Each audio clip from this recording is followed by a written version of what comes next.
You are 43 years old. It is late. The house is quiet in the way only a family house can be quiet after everyone else has gone to sleep. And there you are, lying in bed, not exhausted enough to rest and not calm enough to think clearly, staring into the dark while your mind does what frightened minds always do. It starts adding the mortgage, the car payment, the insurance, the property taxes, the lessons for the kids, the groceries that somehow cost more every month without ever feeling more luxurious, the repairs that keep arriving with perfect bad timing, the retirement account that is bigger than it used to be and still somehow not big enough to make you feel safe. And somewhere in that mental math, the sentence appears that embarrasses people because it sounds ungrateful, even when it is true. I make more money than I ever have, and I still do not feel free. I have spent a great deal of my life thinking about money, not only how to make it how it behaves, what it does to people, what they think it will do for them, what it actually does for them, where it creates illusion, where it turns into freedom, and where it turns into a prettier form of dependence. And one of the most important things I have learned is this. Your 40s do not primarily determine how rich you will look. They determine how calm your future will feel. That is a much more important question. Looking rich is one of the easiest games in the world. Borrow enough and you can look rich by Thursday. Drive enough car, buy enough house, wear enough proof, and many people will assume you are doing wonderfully. Calm is harder. Calm is a deeper achievement. Calm is what happens when your life no longer depends on everything going right at the same time. Calm is what happens when the next surprise does not immediately turn into a crisis. Calm is what happens when you stop making every decision from the edge of the cliff. And if you want to know which decade most heavily shapes that outcome, it is not your 20s, it is not your 30s. And by the time most people realize, it is not their 50s either. The leverage that was once available has already weakened. It is your 40s. That is the decade where the road quietly splits. The tragedy is that the split rarely looks dramatic while it is happening. It looks ordinary. One more car upgrade, one more move to the nicer neighborhood, one more vacation that feels deserved, one more year of postponing serious saving because life is expensive right now and surely there will be more time later. One more round of college costs taken on without asking what those dollars would otherwise have become. One more increase in fixed costs that feels manageable because income is high enough to carry it. That is how the road splits. Not in one giant cinematic decision. In 10 years of reasoned-looking choices whose full cost will not become emotionally visible until much later. Let me put this in a harsher way, because harsh clarity is useful. Many people do not enter retirement poor because they lacked earning power. They enter retirement constrained because they spent their highest earning decade financing a lifestyle instead of financing freedom. That is the difference, and the difference compounds.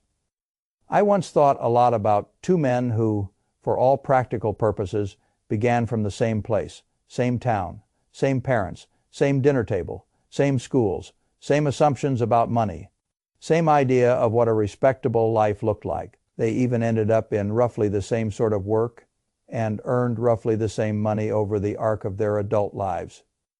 If you had looked at them at 35, you would not have predicted radically different endings. At 40, perhaps still not at 65, the difference would have looked like magic to somebody who had not watched the middle. One retired with a paid-off house, substantial investments, low stress, and a calendar that belonged to him. The other reached the same age still carrying a mortgage, with much smaller savings, far less flexibility, and the kind of low-grade financial anxiety that makes old age feel narrower than it should. The difference was not IQ, it was not talent. It was not luck in the lottery sense people like to use when they do not want to study causes. The difference was that one man spent his 40s building margin, and the other spent his 40s absorbing margin. That sentence may be the whole subject. One man built margin, the other absorbed margin. Margin is one of the most underrated words in finance because it sounds too plain to be glamorous. But margin is where peace lives. Margin is the distance between your income and your obligations. Margin is what allows a problem to remain a problem instead of becoming a catastrophe. Margin is what lets you survive a setback without immediately mortgaging your future to escape the present. Margin is what turns a job change into an option instead of an emergency. Margin is what allows thought, and thought is expensive to people who have to live in constant reaction. The 40s are the decade in which margin either becomes real or gets consumed. Why then? Because three forces line up in your 40s that do not line up the same way anywhere else. The first is earnings. For many people, these are the years of greatest earning power. Not always the highest percentage raises, but the largest absolute dollars flowing into the household. Years of work have translated into competence, competence into responsibility, responsibility into income. There may still be progress ahead, but for many people, the 40s are where the machine is producing at full strength. That matters. The second is time. At 40 or 43 or 47, you still have enough runway for money to compound meaningfully, not infinitely. That is exactly the point. You have enough time for the difference between good and bad choices to become enormous, but not so much time that every mistake remains harmless. This is what gives the decade its leverage.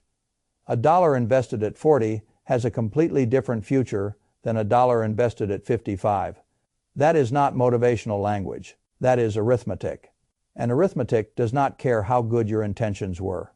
The third force is stabilization. By your 40s, many of the great expansion pressures of early adulthood have either already happened or are no longer rising at the same pace. You have the house, or at least the housing pattern. You have the furniture. You have the career wardrobe. The household is no longer being built from nothing. In theory, this should create margin. In practice, people often mistake it for permission. Permission to expand, permission to upgrade, permission to finally enjoy success in visible form. And that is where the road splits, because the same stabilization that could have created savings gets absorbed instead by a more expensive version of normal. That is why your 40s are so powerful. More income, enough time, potential margin. That is a rare combination. If you use it properly, it changes the rest of your life. If you waste it, later effort has to fight both lost time and hardened habits. And those are brutal opponents. Most people still think wealth is mainly about making more money. I have never found that to be the right core idea. Income matters, of course it matters. I will never insult common sense by pretending it does not. But I have watched too many high earners remain trapped to worship income by itself. The difference between a high income person with no margin and a moderate income person with strong margin is not small. It is moral in the old sense of that word. One has options, the other has appearances. One can think, the other must react. One is building capital. The other is feeding obligations. That is why I prefer to ask not what do you earn, but what do you keep, what do you own, and how much of your life is already spoken for before the month begins. Those questions tell the truth much faster than income does. A person earning $180,000 a year with bloated fixed costs can feel more scarcity than a person earning $90,000, with sane housing, no car debt, solid savings, and room to breathe. This confuses people because they still think money stress belongs mainly to low-income households. It does not. Money stress belongs to exposed households. Exposure is the right word. Too little buffer, too much obligation, too many fixed claims on future income. That is what creates the feeling of always making more and still never arriving. When exposure gets high enough, the mind changes. This is another reason your 40s matter so much. By then, the architecture of your life begins exerting real psychological force. A household under tight financial pressure does not only have less money, it thinks differently. I have read enough behavioral work and watched enough real life to know that scarcity is not merely an accounting condition. It is a cognitive one. When money feels too tight, the mind begins tunneling toward the nearest fire. How do I cover this bill? Can I move that payment? What if the car breaks down? What if tuition rises? What if the deductible hits us this month? This kind of thinking is not stupid. It is adaptive. It is also expensive. Because a mind living in constant near-term reaction has less room for long-term strategy. That is what exposure steals first, not money. Bandwidth. A man in scarcity mode can still be intelligent. He just has less attention left over for the kind of patient, long-range decision making that builds real wealth. This is why I care so much about emergency savings. Not because cash in a savings account is exciting. It is not. Not because it will outperform equities over 20 years. It will not. I care because an emergency fund buys cognitive room. It keeps the broken furnace from becoming a moral crisis. It keeps a job disruption from becoming immediate humiliation. It keeps the household from having to borrow at ugly terms in exactly the moment when the household is least able to think clearly. I have always believed that some of the best returns in finance are invisible to people who insist on measuring everything only by yield. The return on emergency savings is not the interest line. The return is that your life stops flinching. That is worth a great deal. Once you understand that, you begin seeing the 40s differently. The question is no longer how can I look as though I have arrived. The question becomes how do I structure the decades so that my 50s and 60s are not spent financing choices I made because they felt deserved at 43. That is a better question, and it leads quickly to the largest set of decisions: housing, transportation, children's lifestyle and education, career risk, and the quiet, relentless problem of lifestyle creep. Let us begin with housing, because housing is where millions of lives get bent. People rarely ruin themselves with one spectacular real estate mistake. They do it with one respectable one. A family earns more. The children are growing. The friends move to better neighborhoods. The school district matters. The old house feels smaller than it used to. The new payment looks manageable because income is higher now. All of this sounds familiar because it is the normal language of middle adulthood that is exactly what makes it dangerous. I do not object to people buying homes that they love and can truly afford. I object to people pretending that what they technically can carry on paper is the same thing as what serves their future. Well, the two are not identical. A bigger house is not only a bigger mortgage. It is more tax, more maintenance, more insurance, more furnishing, more heating and cooling, more psychic pressure to keep matching the image that the house implies. It creates a larger baseline. That baseline then governs your future. And once the baseline rises enough, income stops feeling like freedom and starts feeling like fuel. That is the trap.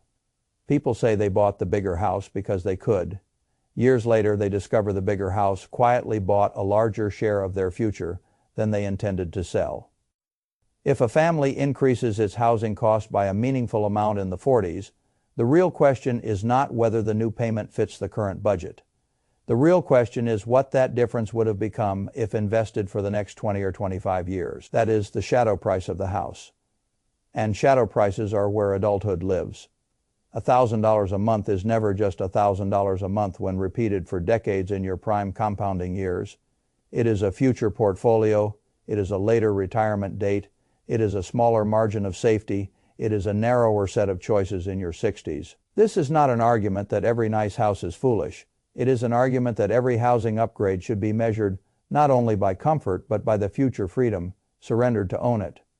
Most people perform only the first half of that calculation. That is why so many of them end up house, rich in neighborhood terms and freedom, poor in life terms. Transportation is the same disease in a different outfit. A person tells himself a car payment is manageable, then another one arrives for the spouse, then the insurance reflects the nicer vehicles, then the repairs and maintenance sit on a higher platform as well. Then the household looks at me as if I am a cold old man when I say that vehicles are one of the easiest ways to convert future wealth into present ego. Fine, I have learned to tolerate that look. The mathematics are still with me. A luxury vehicle is not only a machine, it is a recurring claim on capital. And the ugliest thing about car payments is not that they are evil, it is that they are normal. Normal enough that nobody notices how much future money goes to financing depreciation. Two nice newer cars can quietly consume an astonishing amount of long-term wealth, and because the payment feels monthly and ordinary rather than singular and dramatic, people stop seeing the true cost. They call it manageable. Most expensive recurring mistakes are manageable until the day the sum of them becomes your life. That is why I prefer reliable over impressive in transportation. Reliable gets you there. Impressive often asks your future self to sponsor your current image. That is a bad transaction. This is the hardest topic because love makes arithmetic emotional. Parents will endure almost any sacrifice. If the sacrifice can be described as being for the children, that instinct is noble. It can still bankrupt the next phase of life if it loses all discipline. What hurts families in the 40s is not only diapers and basic care. Those are earlier problems. The 40s bring a new kind of pressure, competitive pressure, better activities, better schools, better neighborhoods, better camps, better trips, better tutoring, better sports training. Then college enters the picture and turns financial sentiment into outright vulnerability. I am not going to tell you not to love your children generously. I am going to tell you something much more useful. Do not mortgage your retirement to fund a lifestyle or education pattern for your children that they can finance with some combination of realism, merit, work, loans, or more modest institutional choices. The parents who destroy their own old age to preserve the appearance of a seamless path for their children often end up creating a different burden later. Their children get the expensive college and later inherit anxious parents. I would rather give a child a model of strength than a demonstration of noble financial self-harm. Children can borrow for school. Parents cannot borrow for retirement in any sane way. That truth is hard to say aloud because it sounds less loving than the fantasy of infinite sacrifice. It is in fact more loving because it respects the full arc of the family rather than one emotionally intense chapter. Then there is career risk. This may be the most misunderstood opportunity of the decade. By the 40s, many people have enough skill and reputation to pursue meaningful jumps in earning power, a better firm, a more senior role, a specialized path, a business of their own, an adjacent field that finally values what they know, and yet many become more timid precisely when their capacity to convert experience into income is strongest. I understand why. They have responsibilities, children, mortgages, a standard of living that now needs regular feeding. That is exactly the issue. The larger the lifestyle, the smaller the courage. A person with no margin cannot make career moves cleanly. He cannot negotiate honestly. He cannot walk away from nonsense. He cannot buy time to reposition himself. So the financial architecture built in the 40s does not only determine what you save, it determines how boldly and intelligently you can still move. This is why I care about what I call walk away money. Not retirement money, walk away money. Enough margin and savings that if the job turns sour, if the ethical compromise becomes unacceptable, if the better opportunity requires a little temporary instability, you are able to act. A person with walk away money behaves differently in the world. Straighter spine, better negotiation, less desperation. That changes careers. And career decisions in the 40s can be worth far more than 1,000 little acts of daily frugality. People love to talk about coffee and small indulgences because they are easy to moralize about. I have no interest in moralizing about coffee. I care about the massive decisions: housing, cars, savings rate, career leverage, tuition promises. Those are the decisions that determine who arrives at 60 with calm and who arrives with obligations. That is why I dislike tiny money sermons. The real game is not to deny yourself every small pleasure. The real game is to avoid financing your identity in such a way that your largest expenses eat the years when your capital could have been multiplying. Now let me say something many people resist. The 40s are not the decade to prove success through visible consumption. They are the decade to convert peak earning power into permanent optionality. That sentence should be framed over every garage door in America. Convert peak earning power into permanent optionality. That is the mission. Not because pleasure is forbidden, not because you should live grimly, because the arithmetic is too powerful to waste. Let me show you the contrast in human terms. There is a path that looks successful on paper. Big income, large house, 2 fresh vehicles, beautiful vacations, premium everything. The children are surrounded by signs that the family is doing well. From the outside, it works. But underneath, every dollar is spoken for. The mortgage is large, the car payments are real, the school, sport, activity, subscription, maintenance, insurance, tax, and debt machinery is always hungry. When a disruption comes, there is very little margin to absorb it. The family is not broke, but it is not free. That is a crucial distinction. Then there is the less glamorous path, smaller house than technically affordable. Cars kept longer, less public proof. No need to win the local comparison contest, but the family has 20 or 30% of its income, not already committed to permanent fixed costs. Money is flowing into investment accounts without discussion. Emergency reserves exist. A raise arrives and part of it goes straight into the future before the present can consume it. This family does not necessarily feel richer every day. It is becoming stronger every year. That is much better. Most people choose between these paths without realizing they are choosing. That is what makes the decade so dangerous. Nothing feels final while it is happening. Everything feels reversible. It often is not. What do I mean by not reversible? I mean the lost time. A person who spends his 40s inflating lifestyle and reaches 50 with weak savings cannot simply decide to be serious and repair the whole thing with effort alone. He can improve things. Absolutely. I would never tell a person to give up because he woke up too late. But the mathematics are no longer as generous. The money invested at 40 had 25 years to work. The money invested at 50 has 15. The money invested at 55 has 10. Time does not insult you when you waste it. It simply stops offering you the same bargain. That is why I keep returning to the decade with such seriousness. People tell themselves they will catch up later. Later is a more expensive country than they realize. I would rather be early and a little uncomfortable than late and regretful. Now, let us talk about what, because clarity without action is just a better class of worry. First, know your true savings rate. Not what you hope it is, not what your retirement plan brochure suggests you should one day achieve. What percentage of your real take-home life is actually being retained and directed toward assets, rather than absorbed by consumption or obligation. This number matters more than most people realize. Income can flatter you. Savings rate tells the truth. Second, lower fixed costs before chasing more income. People hear this and think I am anti-ambition. I am not. I love rising earning power. I simply know that $1 of permanently reduced fixed cost is one of the highest return changes available to a household. A lower mortgage payment, smaller car burden, or reduced monthly baseline creates after-tax permanent breathing room. A raise can be spent away in 6 months. A reduced fixed obligation continues helping every month. Third, automate everything you want to become true. Do not rely on virtue. Virtue is a terrible operating system after a long day. If you want to invest, arrange for investment to happen before you are tempted by everything else. If you want an emergency fund, feed it automatically until it becomes real enough to matter. If you want margin, stop requiring heroism and start requiring systems.